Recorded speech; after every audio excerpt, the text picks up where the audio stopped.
Right. So we'll continue. This is where we stopped it. We will now start with the normal distribution.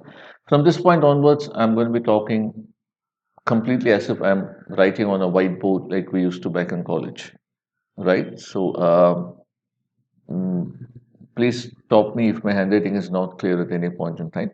Right. I need a blank slide.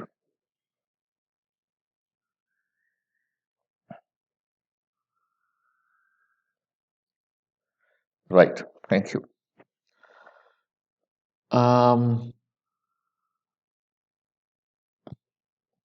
Let me start by saying that a normal distribution is a particular kind of frequency distribution. So, what is a frequency distribution? You have data value points, high, medium, low, 1, 2, 3, 4, 5, A, B, C, Coca Cola, Pepsi, etc. And how many people talk about each of this? That is a frequency distribution. A normal distribution is also a kind of frequency distribution. So it is represented graphically through a line graph. So the height of the line represents the number of people for every option. So let's first draw this here. So this is the x-axis, this is the y-axis, this represents frequency, and this represents whatever value it is that we are measuring.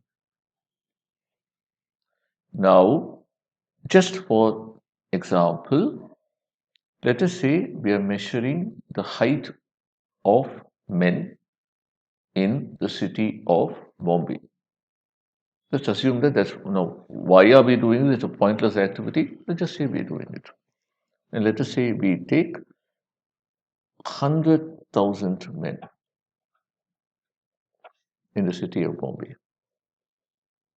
Right, for example. Now, theoretically, you're supposed to talk about the infinite population, right? That's very difficult to relate to. I'm talking about a very large number, 100,000 men. And we measure the height of the 100,000 men. Okay? And then we plot it in a graph. Okay? So, how many people are 150 centimeters? How many people are 151?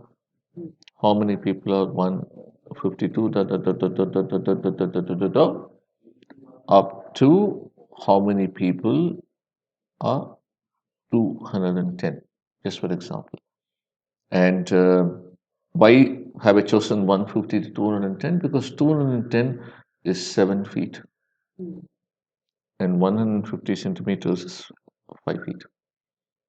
Okay, so we will not find, we'll, we'll virtually never find an Indian man taller than 7 feet. We'll virtually never find an Indian man shorter than 5 feet, in all probability. Now, let us say the height of this, is the number of people we'll find. Now, when we finish this 100,000 people, we will find. I'm not saying we may. I'm not saying we probably will. I'm saying we will find that it goes something like this.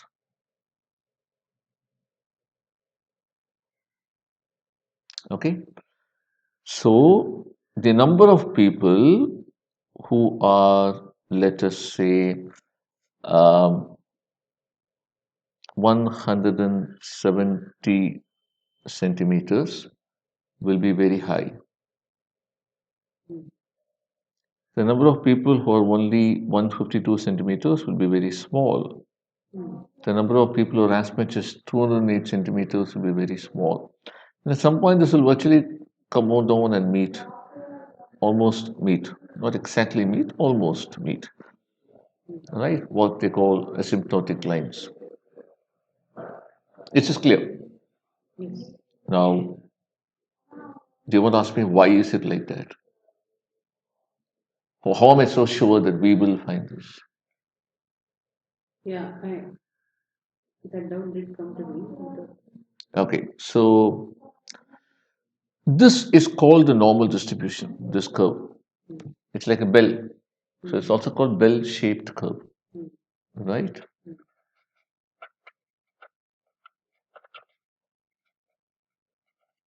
And the normal distribution.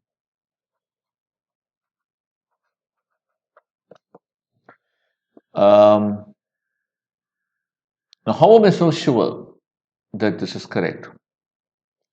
One, there is statistical theory, but one, there is practical observation. Practically, don't we all know that most people we see are average height, or little bit above average, or little bit below average?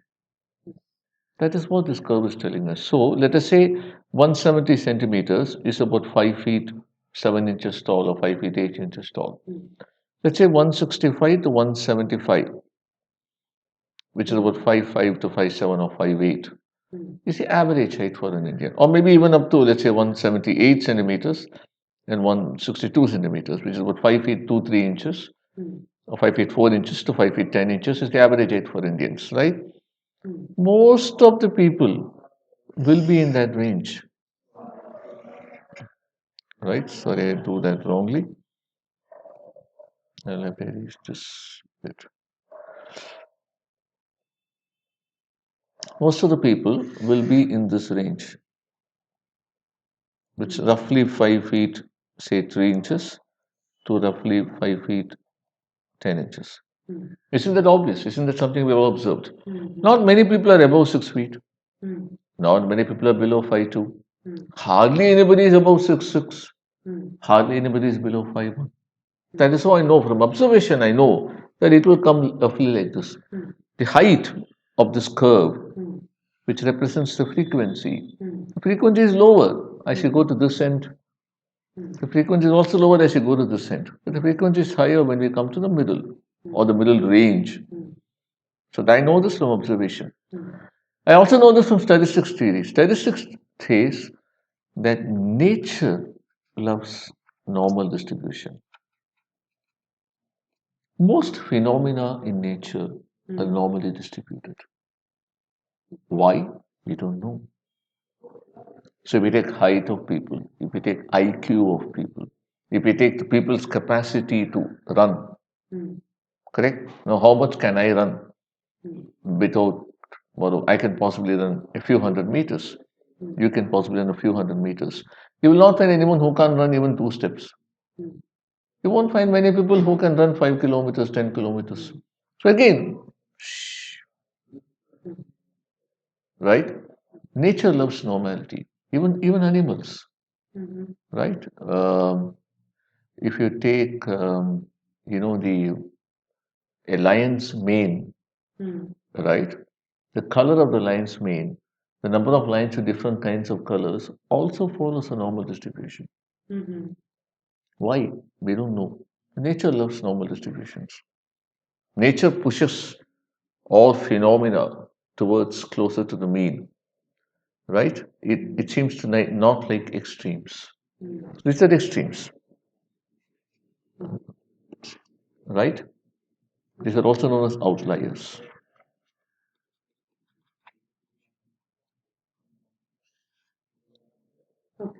Right? Now, by any chance, are you a cricket lover? Not a fan, but I watch. Yeah. So, cricket is a great way to understand some of these statistical concepts. So, you take, let's say you do a frequency distribution. You take, let's say, the top 150 batsmen in the history of Test cricket, popularly accepted as the great batsmen in the history of Test cricket, and you do a frequency distribution of the batting average, right? It's interesting, and I've done this exercise for myself. You will get a normal distribution, right? So, most of the great batsmen, their batting average will be between about 46 to about 49. And there'll be a good chunk which will be between 50 to 53. So Sunil Gavaskar, for example, is 51.12. Sachin Tendulkar is 53 point something. Babe Richards is 50 point something. You will find fewer batsmen who are 54 plus or 55 plus. Sergei Sobers is about 57. It's very high because as you come to that level, the number of people at that level is very low, as indicated by the height of the curve. The frequency of those batsmen is very low.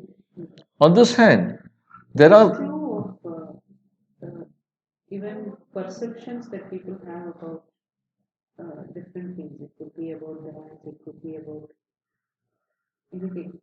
no, it's not true.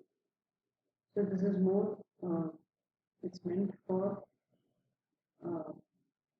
factual. I'll come to it. Your question is it true that perceptions about brands also vary in a normal distribution? Not quite true. Qualified statement. I'll come to that later. Let me finish this about this. So there are some great batsmen whose batting average is low. The second greatest batsman of all time, many people's estimation, his batting average is only 39 point something. Victor Trump of Australia, right? So which is definitely not many great batsmen average less than 40. Trumper is one of only one or two. Colin Cowley averages 42. Gundappa Vishwanath averages 42. Right? And the outlier to end all outliers is found in cricket. 99. Yes, Sir Don Bradman is a 99.94. And from 99 to 60, it's a complete blank area. Nobody else has averaged 61 or 62 plus. So he's outlier to end all outliers. He is the extreme. Right? So that's a good way to understand the normal distribution is a batting average of a cricket batsman. A good way to understand the outlier is to think of Don Bradman. Okay? Now, nature loves normality. So left to itself, left to themselves, most phenomena will end up having a normal distribution. However, perception about brands are shaped by the brand's marketing efforts. It is not left to itself. And that is the reason it is not normal. If it was normal, we wouldn't need to do a survey. We would just come back and say, 5% will be not even aware of, 5% will be super positive, 5% will be super negative, everybody else will be somewhere in the middle. We don't need a survey. The point is you are advertising, you're communicating, you're trying to influence opinions. And therefore, the phenomenon is not left to follow a normal distribution. You're trying to skew it towards a positive, towards your brand. Is it clear? So anything that can be that is left to itself and which In can be nature, factually determined tends to be normal. tends to be normal. Tends to be normal. Right? And these are not, uh, binomial numbers. It's not yes, no. Yes, no cannot be normal. It's either yes or no, right? So it's a measurements, metric measurements. Okay, so what the basic concept is clear? Yes. Okay, let's have one more blank slide, please. Now, some time ago we talked to variability and we said it's evident to us that this data is more variable, but we need a way to quantify that. So coming back, the same concept I'm going to say for normal distribution. It is evident that there are very few people who are at this extreme or that extreme, and evident that there are many people in the middle. I'm calling this instead of x and y, I'm calling it x, which is a value, and frequency of x, f of x, right? But can I quantify it and say how many people are in the extremes and how many people are in the middle? So in nature's normal distribution, in what is known as a perfect normal distribution, which occurs sometimes in nature, it is a perfect normal. It's also called a symmetric normal, and I'll come to why it's a symmetric normal. Okay? What we find is that the mean will be in the middle. Normally, which is in the middle, it is a median. So in a perfectly symmetric normal distribution, the mean is equal to the median is equal to the mode. So the value which is the mean will also have the highest number, and it will be exactly in the middle of the from the highest to the lowest. So it's symmetrical. The equal number of values this side and equal number of values on the lower side. Okay. Now to the formulae. Go back to the textbooks to get the exact numbers. I'm not going to talk decimal percentages here because I'm trying to talk about the concepts, not about actual formulae. One of the properties of such a normal distribution is that roughly 67% of all these values, right before that. So we call this mean by a term mu. And the standard deviation of this data is sigma. Right? Now, one thing which should be intuitively obvious to you is that if the sigma is high, this data will be spread more. If the sigma is low, that is less variability, then this distribution will be narrower. Taller. The curve will be taller. Taller based on the axis, but it will be narrower is the point. Less variability. Right? So, now, in these roughly 67% of the values will be, this mu will be, okay, the lower end of these values and higher end of the values, lower end will be mu minus sigma or mu plus sigma. So roughly 67% of the values will be between these two values. So they'll be between mu minus sigma will come somewhere here. This is mu. So mu minus sigma will come somewhere here. Mu minus sigma will come somewhere here. So roughly 67% of the values will be in this range. Will be in this range. Okay.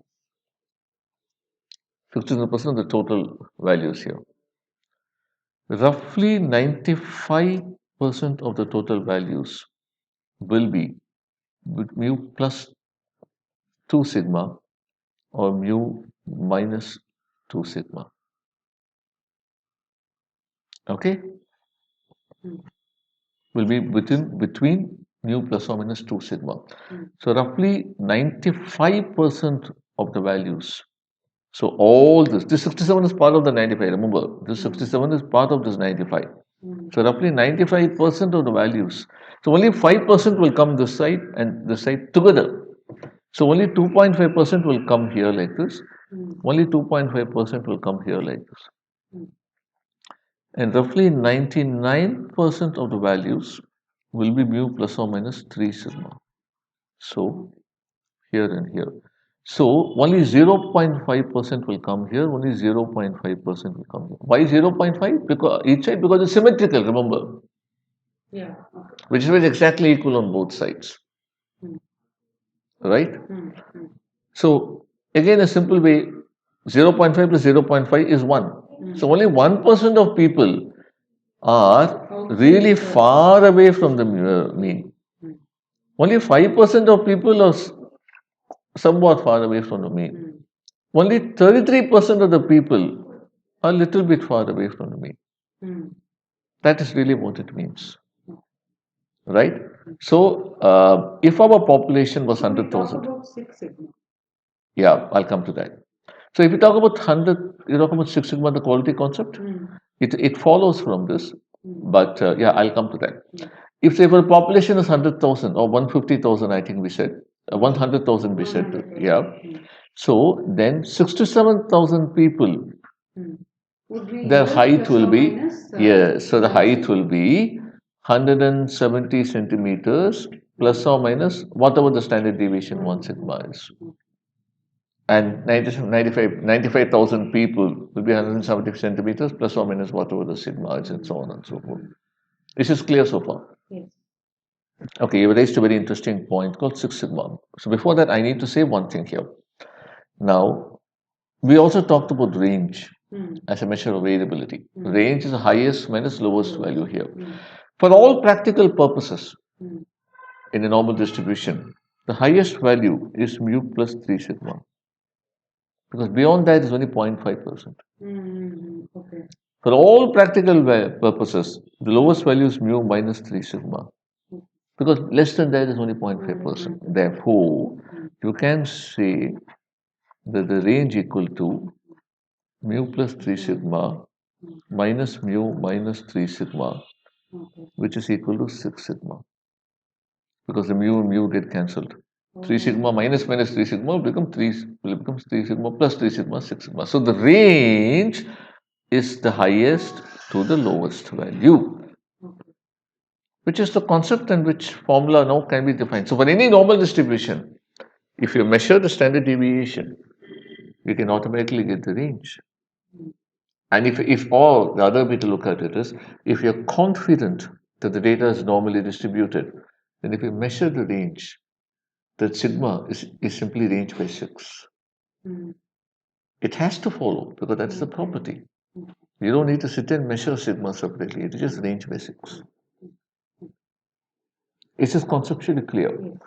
Try and remember 67, 95, 99. The actual number is 66 point something, something, something. Forget about it.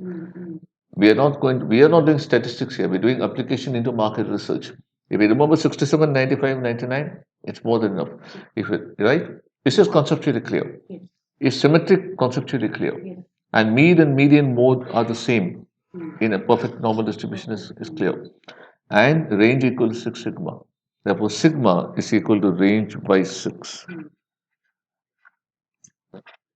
Sigma equal to range by 6 is used later on in significance testing when we use a scale. That's the reason we need to remember this. Is it okay? Great. Can we have one more blank slide? Okay, thank you. Now life is going to get more interesting. We talked about a city with a population of 100,000 people, and we said we're going to measure the height of the 100,000 people, and we got the normal distribution. Right? Now, in actual practice, we cannot measure the height of 100,000 people. We will do sample survey. Right? So let's say we take a sample of 100 people. We take a completely random sample, simple random sampling, which we have studied. Let's say we take a simple random sample of 100 people from the 100,000 people. And we measure the average height of this 100,000 people. Okay? And we get something called x1 bar.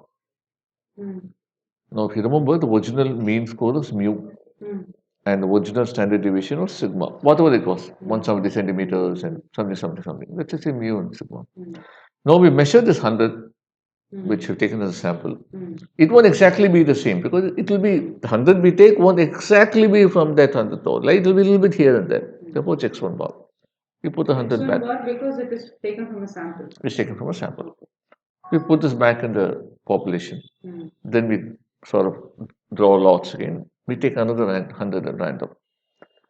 Second time we get a mean score. We call it x2 bar. This may or may not be same. Maybe slightly different. Right? Let's say we do this 100 times. Let's say we do this 1,000 times. But in real life, we won't do this, but we need to understand the concept, right? So let's say we do this 100,000 times. We will have 1,000 such numbers. Correct? Yes. Now, once again, let us say we do a frequency distribution. How many people, for how many people is the x bar number equal to 168 centimeter? For how many people is x bar number equal to 165 centimeter? Like that we do. For how many samples, not how many people here. Out of the 1,000. Okay, so let us say for 5 people. 1,000 or 100? 1,000. Okay. 1,000 samples. So 1,000 times we measure the mean score. So out of the 1,000 times, out of 5 times we find that the mean score is 161 centimeters. 12 times you find that the mean score is 167 centimeters. 85 times you find the mean score is 168.3 centimeters, etc., etc., etc. We will find some number. Let us say we plot that as a standard, as a normal distribution, as a frequency distribution. Again, we're just doing a frequency distribution, right? This is the frequency of the x bar I. This is the x bar I. Again, we don't know why, but because of nature, we will get a normal distribution. This is a fact. This can be proven if anybody has the patience. And statisticians have had the patience to prove it. You will get a normal distribution with very interesting properties. The mean of all these of x1 bar, which is of the first sample of 100, then of x2 bar, which is of the second sample of 100, plus da da da up to x1000 bar, which is the thousandth sample of 100. And if we divide this by 1000, for reasons which we don't know, you will get mu. So x, I'm just calling it double bar, will be equal to mu. Is it irrespective of how many samples? Here you have said 100,000 times you have done a. Yeah, no, so you need a large number of times to prove the point. If you do 5 times, you may not be able to prove the point. If you do 20,000 times, you'll prove the point even more strongly. If you 1,000 times, I'm just giving 1,000 as an example. But the books will talk about NCR. You will have to take all possible combinations and do it types, which is when you prove the point beyond, exactly accurately. But even this will prove the point reasonably accurately. So it will be equal to mu, which is interesting. Equally interesting is the fact that now these 1,000 numbers also have a standard deviation. X1 bar minus x double bar is a variability again. So there will be a standard deviation for that also. So there will be a standard deviation for x bar, for xi bar. Now again, that will be the original sigma, but divided by root of the sample size. And here the sample size is 100. So it will be the original sigma divided by root 100. Why? Don't ask me why, we don't know. Can you repeat this last part? So we said we take a sample of 100 people. Like this, we do it 1,000 times. Therefore, we get 1,000, and we calculate the average of those 100 people. So we have 1,000 averages. The average of those 1,000 averages will be equal to the original population average that we have already seen. The standard deviation of the 1,000 averages. We have 1,000 averages, right? Because we 1,000 times you took a sample. The standard deviation of 1,000 averages, that would be Sigma by root n. the original standard deviation divided by root of the sample size we took. Sample size we took is 100 each time. Oh, okay. Right? Why? We don't know. But is it so? It is so. It is proven. It can be proven further. It can be proven repeatedly. It's a property of nature. Whether we're measuring IQ of people, height of people, color of the skin, kind of income that they have, etc., etc., etc., it will happen. Okay? Now, so now it is a normal distribution, point number one. The mean of this normal distribution is mu. The standard deviation of this normal distribution is sigma by root n, right? So this normal distribution, because we took it from a series of samples, is called sampling distribution. It is called the sampling distribution of the mean.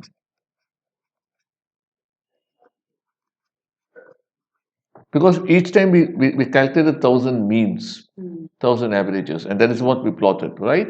Therefore, it is the sampling distribution of the mean. Is it clear? Now, this sampling distribution happens to be a normal distribution. Therefore, it has to follow the formulae, which means 67% of these 1,000 values, 67% of these values will be x double bar plus or minus 1 times s, which is mu, sorry, not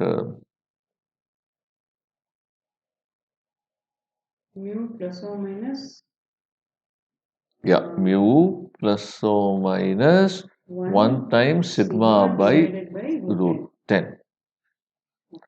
And 95% will be mu plus or minus 2 times sigma divided by root 10. And 99% will be mu plus or minus 3 times sigma by root 10. This is not really equal to, remember, it is between, right? Now, this normal distribution has got a smaller standard deviation than the original normal distribution. So that was sigma, whether the sigma divided by root n. Therefore, this normal, if the original normal distribution was like this will be like this, narrow. Is this concept clear?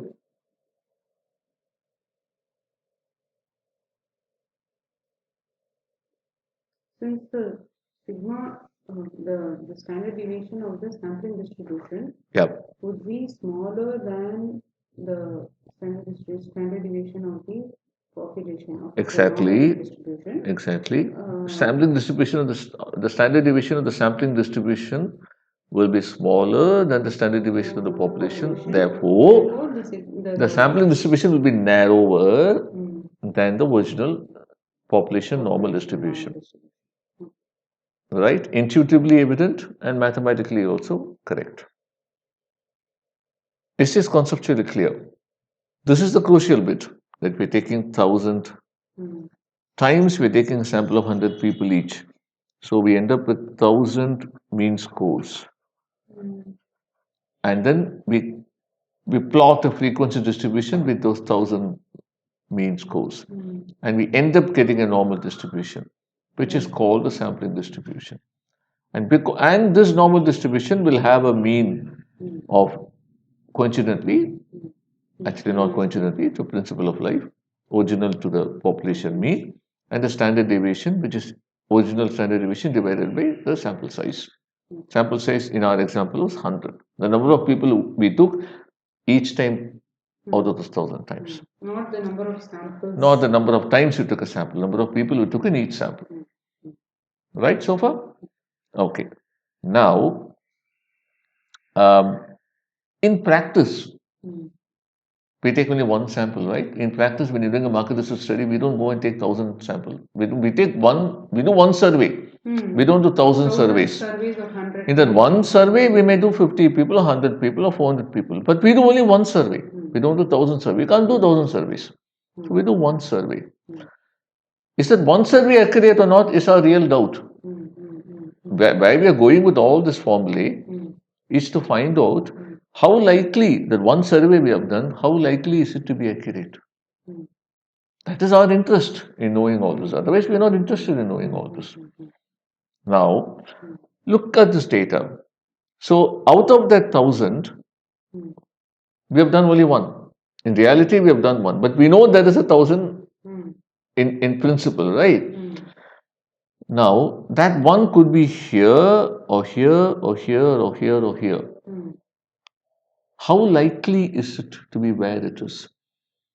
It is only 5% likely that it is somewhere here or somewhere here. Correct? It is only 1% likely that is here or here. So, what is the chance that one sample we have taken is a freak sample, is an outlier? 1%. What is the chance that the one sample we have taken is quite far from the original population value, which is this? The chance is only 5%. Right? So, what is the chance that we are very close to the original population? What is the chance that our actual value is somewhere between this range? That's only 67%. Right. So now we can quantify how likely we are to be accurate. We are 67% likely to be very accurate.